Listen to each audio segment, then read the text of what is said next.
I'm Keanna, and I write songs about love, and sometimes I share them, and sometimes I don't. But 2 summers ago, I wrote Potential, and I create in waves, and so it had been about a year or two since I had released anything, and woke up one day and was like, "Yo, I need to create." So a friend and fellow artist, Lucian White, invited me to Florida to record in his studio. And yeah, I got down there, and for the first couple of days, we were creating down-tempo, melodic, you know, in your feels type songs. But we knew we wanted to create something fun, something upbeat, something that when you hear it, you go, "Ay, ay," and it just wasn't coming. So Lucian, who is also a Miami-based DJ, took a note from Prince's book and said, "Hey, let's go to the club and see what people are vibing to." We kind of already knew, but it was just gonna help us to get into that energy to create from that space. So yeah, we went to the club. It was lit. And what we realized was not much of a shocker. The trend was trap.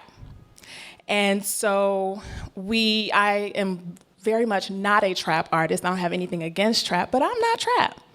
I tend to create music that I consider to be a little more classic and I would say timeless, kind of in the soul R&B vein. But Lucian, when we got back to the studio, Lucian pulled a beat that he had gotten from a guy named DJ Grumble, a producer based in St. Louis. And they've never met. They, I guess you could say, met on SoundCloud or some other digital platform.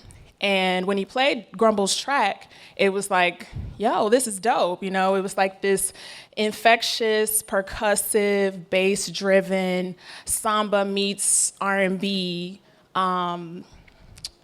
marriage of music. And I liked it.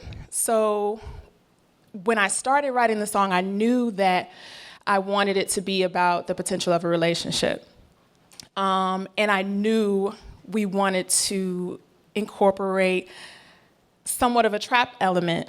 And if you know anything about trap, there's like the iambic pentameter of trap is called triplets. And so it's the da da da da da da da da da da da. You know, it's also like, I think they call it the Migos, what is it, the Migos style or something like that. So in starting the song, I knew that in wanting it to be about the potential of a relationship, and the song being so musical, I decided, yo, I'm gonna talk about music from the top. So, hello, it's really nice to meet you. Let's forget the small talk and just go a little deeper, like, which one? Take over or ether? Auntie Patty or Aretha? Are you bass or are you tweeter? I'm just like, let's make it about the music. Then we can go into, you know, the rest of the date. And so, ironically, it was also around the time that our current president had just been elected. So I followed that up with, did you vote in the election? Did you leave it alone? Never mind that last question, 'cause I ain't got that long. With a persona like Obama, you can follow me home. I can be the first lady, how I'm putting you on. So just kind of vibing with the times, the trends, incorporating everything.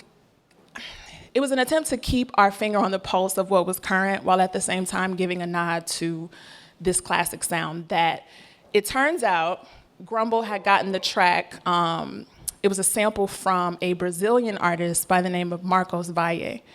And so we finished writing the song. The trap element, the triplet part came in with, he opened the doorway, moving steady but slowly. He think I ain't noticed, but he got potential. He got potential, da da da da da. So we were able to put all of those elements in there, vibe it out, and we both liked what we came up with. When I got home, though, I realized that I couldn't release the song on all of the digital platforms because it contained a sample. So, if you know anything about that, I hear all of the there isn't a whole lot of money in streaming for the artist anyway, but there are restrictions to posting on digital platforms because there is some level of profit associated with someone paying to stream a song. So I reached out to Marcos Valle through Instagram. Surprisingly, his son responded. We started the conversation. They loved the song. They put me in touch with the people at Warner Chappell and the people at, what was the other label? BMG? I can't remember the other label, but was just cleared to use the sample last week, actually. It took like a year and a half. Thank you. So up to this point, I released it in February of last year for Valentine's Day. I don't know what my thing is about writing love songs and Valentine's Day, but I do that habitually. And it's been on SoundCloud and YouTube, the visual that goes with it. And you know, because I have a love-hate relationship with social media, I'm what I like to call a nano-influencer, which means I have about 3 followers. So anybody who was listening to the song was friends and family, and that's what I expected, you know? So I was kind of surprised when one day I woke up to a DM from a girl who lives in the UK that was like, yo, I've been looking for this song for months. And I'm like, what? I think she made a mistake. And then a couple days later, somebody else hit me up and was like, tune. I don't even know what that means. Apparently, it's a term they use in the UK. It took a while for me to catch on to that. But it had gotten quite a bit of traction in the underground music scene, I guess specifically R&B, soul, in the UK. And so people were hitting me up regularly like, yo, it took so long for me to find this song. When are you releasing it? When can I buy it? Da-da-da-da. And then DJs were hitting me up like, you know, asking for custom drops. And I had been dreaming about doing that since I was a little girl. You know, for those of you who don't know, a drop is like when you when you hear that little intro before a person's song on the radio. So it's like, hi, it's your girl Keanna, and you're listening to 98.3 with DJ Sexy. He got potential. So, so I did that a few times, got to live that little dream out. And the song has taken on a life of its own. But to speak more about literally about digital, I thought it was really cool that the song was able to reach listeners who I will likely never meet in this lifetime. And that's really, really dope. You know, 30, 40, 50, 60 years ago, people were going to record stores, you know, and music was categorized very clearly.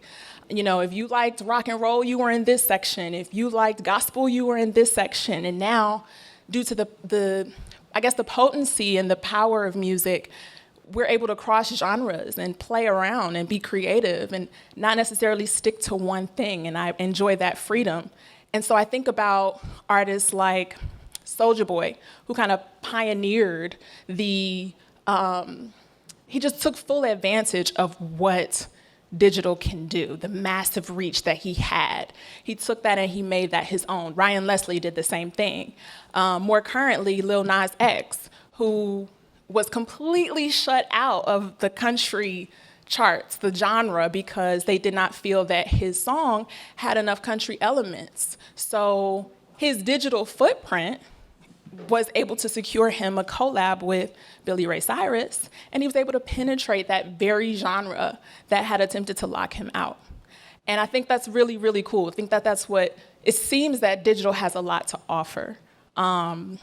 So saying that, I think that, I want to say one last thing. I went to a conference in Boston a couple weeks ago, and I sat next to an older gentleman. And when I sat down, he introduced himself, you know, said, hi, my name is Mike Overlock. What do you do?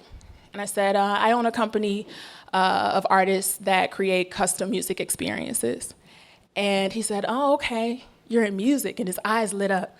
And I said, yeah. He's like, you know, when I was younger, late night, my friends and I, we would walk to the studio on the Lower East Side, and we would listen to records until the sun came up. And just seeing the look on his face, it was almost like he was transported right back to that time. And I couldn't help but ask him, and this is before I knew I was coming here. I said, how do you feel any different when you listen to music now? When you think about streaming services, has that experience changed? And he paused and he said, no. He said, when I listen to the music, I still feel that same feeling. The music takes me there.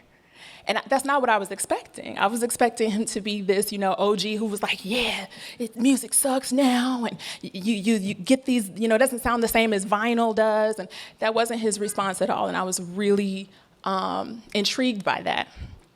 So when I think about my approach to digital music, I think about people like Mike Overlock, or I think about, the listeners who reached out to me from the UK to tell me that they really, fucks with the song, or I think about Lil Nas X and how he was able to cross genres.